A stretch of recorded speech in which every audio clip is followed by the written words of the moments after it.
Well, an apparent split in the clean coal community over the Boxer-Kerry cap-and-trade plan and the future over the FutureGen project. Industry leaders in carbon capture and storage met today in Washington for the first of 2 days of seminars and networking. This was a doubleheader of sorts, with one seminar sponsored by Platts, the other one by the American Conference Institute. Clean Sky's Dan Goldstein was at ACI's event today, where West Virginia Governor Joe Manchin spoke. And so, Dan, what was his message?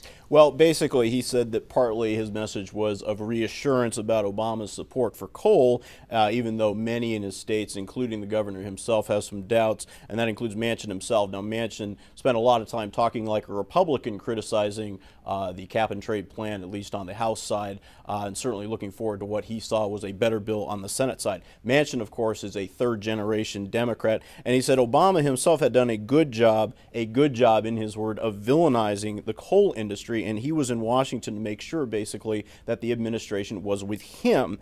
He also said that he wanted money from the cap-and-trade auction plan not to go into general funds, and what he wanted to do was to see that money go back into states like his to help him, as he said, solve the problem of fossil fuel or power from fossil fuel emissions, like in his state, where a lot of the coal basically goes to power plants. And basically, like I said, he sounded a lot like a Republican, especially when it comes to cap and trade, and he said economics was everything, and whatever Washington decides, West Virginia is going to be on the front line. Now, is that 30 years down the road or longer? It's going to be quite some time. With that being said, we know that we can use coal in a much cleaner fashion.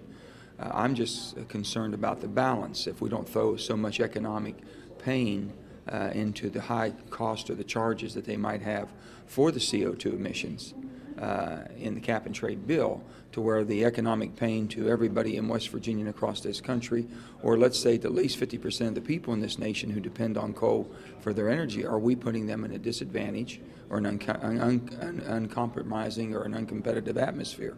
That's really what we're concerned about, and we think there's a balance to be had.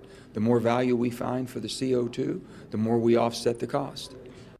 Now, not surprisingly, the governor was very high on AEP's Mountaineer project. That was what we visited here at Clean Skies a couple weeks ago. And he says that the private industry is going to watch very carefully the progress of AEP and Alstom's joint venture there.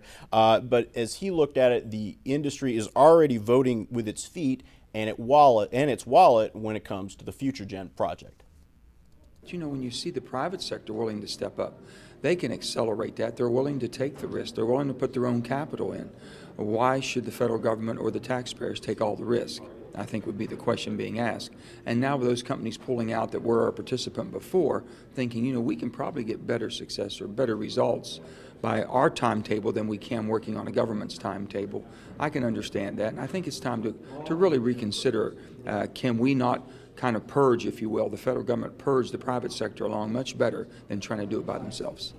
Now, you remember also that DOE still, Stephen Chu, Energy Secretary Stephen Chu, did put in $1 billion of funding for the FutureGen project. But I talked to Robin Wright, who's at the DOE's Office of Fossil Energy, and he said the FutureGen is still on track to raise about $1.4 billion in its own private financing. And he talked about how important it was for the CCS industry itself to have its own price on carbon. You can't obviously have a price on carbon if there's no cap-and-trade plan. And he said the higher the price for carbon, the more likely that carbon is going to be used for things like enhanced oil recovery techniques.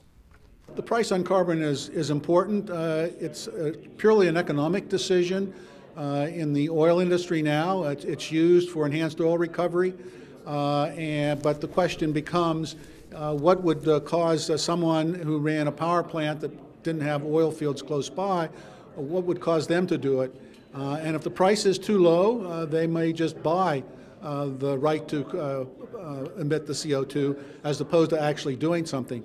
The higher the price on carbon, then makes them think that it might be cheaper for them to actually capture it and store it as opposed to buy credits for it.